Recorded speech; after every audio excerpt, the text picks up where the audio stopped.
అందరూ నమస్కారం. నా పేరు నరేష్. వెల్కమ్ బ్యాక్ మన యూట్యూబ్ ఛానల్. పోతే జనసేన టీడీపీ కూటమి విజయ కేతనం ఎగరేస్తుంది. ఈ రోజున ఎలక్షన్లు రిజల్ట్స్ అసలుకి భారీ స్థాయిలో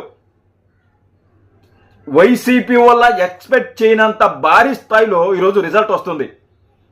ఇప్పటికే దాదాపు 157 స్థానాల్లో కూటమి ముందస్తులో దూసుకుపోతుంది. వైసీపీ కేవలం 18 స్థానాలు మాత్రమే లీడ్లో ఉంది. కానీ కూటమి మాత్రం 157 స్థానాల్లో మెజారిటీతో దూసుకు వెళ్తుంది. అందులో జనసేన, ప్రత్యేకంగా జనసేన 121 సీట్లు పోటీ చేశారు. ఆ 21 సీట్లలో కూడా జనసేన ముందుగా దూసుకు వెళ్తుంది. 21 సీట్లకు గాను 21 సీట్లు గెలిచే అవకాశం గెలుస్తుంది ఖచ్చితంగా. ఈరోజున రిజల్ట్ కూడా ప్రజలు కూడా అదే ఇచ్చారు. కానీ వైసీపీ సోషల్ మీడియాలో కొంతమంది పోరంబోకున కొడుకులు ఉన్నారు. పంచి ప్రభాకర్ అని ఒకడు పోరంబోకున కొడుకు, అలాగే చింత ప్రభాకర్ అని వాడొకడు, అలాగే ఈ పీడీటీవీ మా జానీ చెల్లెలని వాడొకడు. వీళ్ళు చేసిన హంగామా మామూలు హంగామా కాదు, విపరీతమైన హంగామా. కూటమి ఓడిపోబోతుంది, మేము అధికారంలోకి రాబోతున్నాం, మళ్ళీ 2.0, మళ్ళీ వచ్చినాక మీ సంగతి చూస్తాం, ఎవరెవరైతే మాట్లాడుతారో వాళ్ళ సంగతులు చూస్తామని చెప్పి నానా విధంగా బెదిరింపు కాళ్ళు. ఈ 5 సంవత్సరాల్లో మేము ఎదుర్కొనేది ఇన్ని కాదు, ఎన్ని బెదిరింపు కాళ్ళు, ఎన్ని మాటలు, ఎన్ని అవమానాలు, ఎన్ని దారుణాలు, ఎన్ని కేసులు అన్ని ఎదుర్కొని ఈ రోజున విజయం సాధించబోతున్నాం మనం. అయితే ఈ చింత ప్రభాకర ప్రదీప్ వీడి పేరు, వీడు నిన్న నైట్ వీడు ఏం మాట్లాడుతున్నాడో ఒకసారి చూడండి. ఎలక్షన్ కౌంటింగ్ అందరూ సిద్ధం, అన్నింటికి మనమంతా సిద్ధం. దేనికి రా సిద్ధం? అన్నిటికి సిద్ధం, మనమంతా సిద్ధం. దేనికి రా సిద్ధం? ఏం బీకారని రా మీరు సిద్ధం? ఏం బీకారని మీరు సిద్ధం? సోషల్ మీడియాలో కూర్చొని పవన్ కళ్యాణ్ గారి వ్యక్తిగత జీవితం గురించి మాట్లాడడం ఇదే మీరు బీకింది? పవన్ కళ్యాణ్ గారిని దూషించడం ఇదే మీరు బీకింది? లేకుంటే సిబిఐ గారిని దూషించడం ఇదే మీరు బీకింది? దేనికి సిద్ధం? మీరు ఏం చేశారని వడకల్లారా పెద్దవాళ్ళం కలిసాను, పోయి వాళ్ళు సంక నాకు లేకపోతే కుడు పనికొస్తావు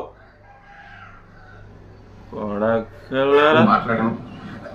ప్రతి ఒక్కరు చాలా చాలా చాలా కాన్ఫిడెంట్ ఉన్నారు వైఎస్ఆర్ కాంగ్రెస్ పార్టీ పెద్దలు. అండ్ వారు ఏదైనా మనతో మాట్లాడుతుంటే గణాంకాలను వారు అన్ని చూసుకొని, ఒరే నీ అబ్బా గణాంకాలేంద్రా, ఈ సర్వేలేంద్రా, గణాంకాలేంద్రా నీ అబ్బా, ఒరే గణాంకాలేంద్రా. ప్రజలు ఒక మైండ్ సెట్ ఎలా ఉంటుందో ఆలోచించాలరా. ఫస్ట్ వాళ్ళు పల్స్ తెలుసుకోవాలరా, వాళ్ళ ఆలోచన విధానం ఎలా ఉందో మన ఆలోచించాలరా.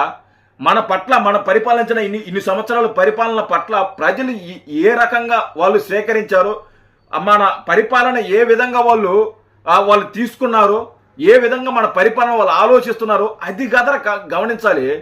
సర్వేలు వచ్చాయి, గణాంకాలు వచ్చాయి, నా బొచ్చు వచ్చాయి, నా బొంగు వచ్చాయి, నా బోసానం వచ్చాయి, ఈ కాదురా, ఈ కాదు. ఈ రోజున ఇంతకంటే అవమానారా మీకు? ఇంతకంటే అవమానమా? వడకల్లారా.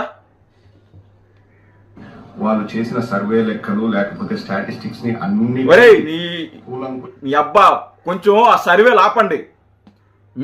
మీరు చెప్పే సర్వేలు, మీరు చెప్పే చిల్లర మాటలు, మీరు వేసే చిల్లర వేషాలు ఎన్ని రోజులు జనాలు అసలుకి ఎన్ని రోజులు ఇంకా ఇప్పుడు తెలుస్తుంది కదరా కల్లారా. మగోడు పెట్టి ఇప్పుడు వీడియో పెట్టి నువ్వు మాట్లాడు, ఇప్పుడు ఏం మొహం పెట్టుకుని నువ్వు వస్తావు కదా, మాట్లాడు. వారు అధ్యయనం చేసిన తర్వాతే మనతో చెప్తున్నారు. నేను సజ్జల రామకృష్ణారెడ్డి గారిని కలిసాను. వాడు ఒక పెద్ద లఫూడ్ గాడు, వాడు పెద్ద లఫూడ్ గాడు, వాడికి నా బొచ్చు తెలుసు కూడా చెప్పారు. అందరూ సంబరాలకు రెడీగా ఉండండి. సంబరాలు సిద్ధం. ఏం బీకారని మీరు సంబరాలు సిద్ధం? సంబరాలు సిద్ధమే, కానీ మీరు కాదు, మేము సంబరాలు సిద్ధంగా ఉన్నాం. సరేనా? పార్టీ పెద్దలు కలిసాను. పార్టీ పెద్దలు కలిసి ఎంతమందిని కలిసి ఎవరిని గెలిచినా కానీ తేలిపోయింది. మీకు డిపాజిట్లు కూడా రావు, 15 సీట్లు కూడా రావు, 18 సీట్లు లీడ్ ఉండరు. మహా అంటే 20 లోపే, 20 కంటే ఎక్కువ దాటే అవకాశం లేదు. గతంలో నేను చెప్పాను, ఇప్పుడు చెప్తున్నా. గతంలో నేను ఇదేమి చెప్పా, మీకు 20 సీట్ల కంటే ఎక్కువ రావు అని నేను ప్రజల యొక్క మైండ్ సెట్ ఎలా ఉంటుందో నేను చెప్పా. గత 3 రోజుల ముందు కూడా నేను వీడియో చేసి చెప్పా. ప్రజల యొక్క మైండ్ సెట్ ఎలా ఉంటుంది, వాళ్ళ ఆలోచన విధానం ఎలా ఉంటుందో అని చెప్పి నేను ఒక 50 రూపాయలు 70 రూపాయల ఒక లెక్కలు కొన్ని వేసి నేను చెప్పా. ప్రజల యొక్క లెక్కలు నేను వేసి చెప్పా. ఆ లెక్కల ప్రకారమే జరుగుతుందరా బోసడికి ఉంది. ప్రతి ఒక్కరికి చట్టపరమైన శిక్షలు ఖచ్చితంగా ఉంటాయి. చట్టం నుంచి తప్పించుకోరు. మీరు మాట్లాడే మాటలు చట్టం నుంచి తప్పించుకునే అవకాశం లేదు. ఎవరిని కూడా చట్టం నుంచి తప్పించే ప్రసక్తే లేదు. అందరిని కూడా ఖచ్చితంగా శిక్షిస్తాం చట్టపరంగా. జై హింద్.